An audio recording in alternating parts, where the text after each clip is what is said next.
Perkenalkan, nama saya Christine Melina Blikur, Prodi S1 Ilmu Gizi dari Stikes Nusantara Kupang semester 4. Di sini saya akan membawakan materi patofisiologi gizi 1 yang berjudul tentang mekanisme adaptasi sel dan kerusakan dan kematian sel.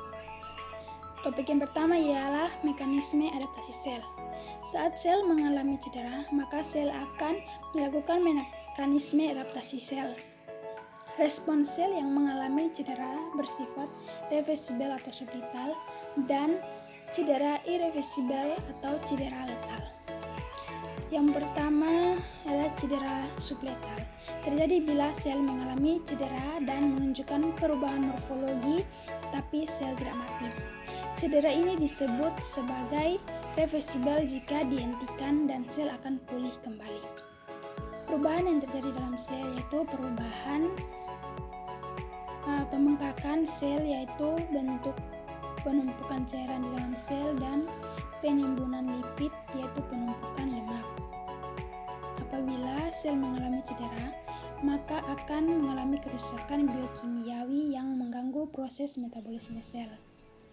Adaptasi sel dibedakan atas adaptasi terhadap peningkatan beban kerja dan adaptasi terhadap penurunan beban kerja. Beberapa bentuk adaptasi beban kerja itu: 1. Menambah ukuran sel, mengurangi ukuran sel, menambah jumlah sel, dan merubah sel. Yang berikut adalah tujuan adaptasi sel. Untuk mempertahankan hidup dan kelangsungan hidup, maka setiap sel memiliki kemampuan beradaptasi dan berkembang biak. Jika terjadi kerusakan sel, maka sel akan mati dan yang masih hidup akan membela diri secara terus-menerus sampai jumlahnya kembali mencukupi. Yang berikut cedera sel. Cedera sel disebabkan atas beberapa penyebab seperti penyebab fisik, kimiawi, mikrobiologi, reaksi imun, kekuatan mekanik, kegagalan kebutuhan membran, hambatan metabolisme, kerusakan DNA, dan defisiensi metabolik. Yang berikut topik kedua, kerusakan dan kematian sel. Pertama, patofisiologi kerusakan dan kematian sel. Sistem yang mudah terpengaruhi akibat adanya cedera adalah membran sel, mitokondria, retikulum endoplasma, dan nukleus. Cairan sel yang berisi enzim berada dalam sel hidup yang tidak bersifat litik, tetapi pada sel yang mati akan bersifat litik, sehingga dapat melarutkan sel yang mati. Enzim tersebut berasal dari lisosom yang hancur dan mencerna sel itu sendiri dan disebut autolisis. Para ahli menjelaskan kematian sel ditandai dengan menghilangnya nukleus yang mengatur aktivitas biokimiawi dan mengaktifasi enzim autolisis. Perubahan yang terjadi dalam sel mati diamati melalui perubahan mikroskopis, perubahan makroskopis, dan perubahan kimia klinik.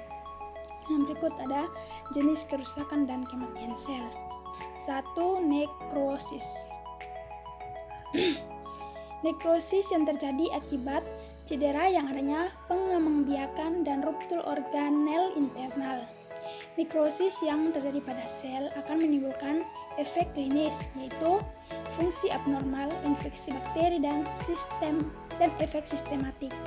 Yang berikut adalah apoptosis, yaitu salah satu jenis mekanisme biologi kematian sel yang terprogram. Faktor-faktor penyebabnya adalah fisiologik, penyebab patologik.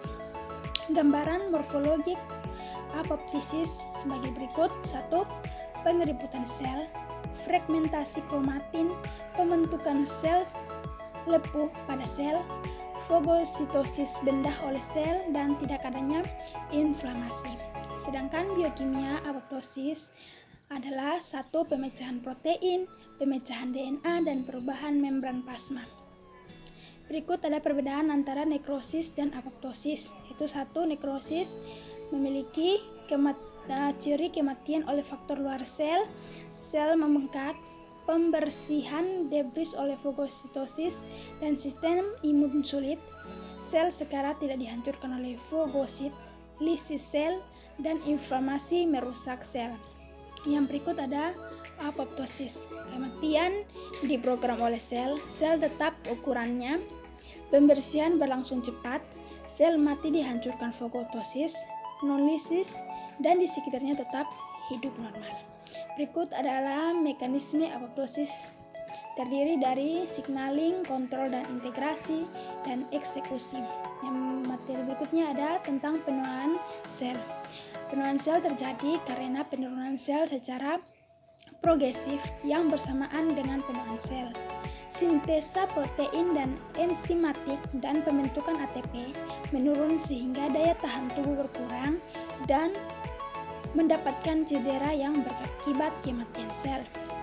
Secara morfologik, sel tua mengalami perubahan seperti ketidakaturan inti, mitokondria bervakuola, pengurangan retikulum endoplasma, penyimpangan aparatus Golgi, dan kerusakan membran. Demikian materi yang bisa saya bagikan, semoga dapat bermanfaat bagi saya dan teman-teman. Apabila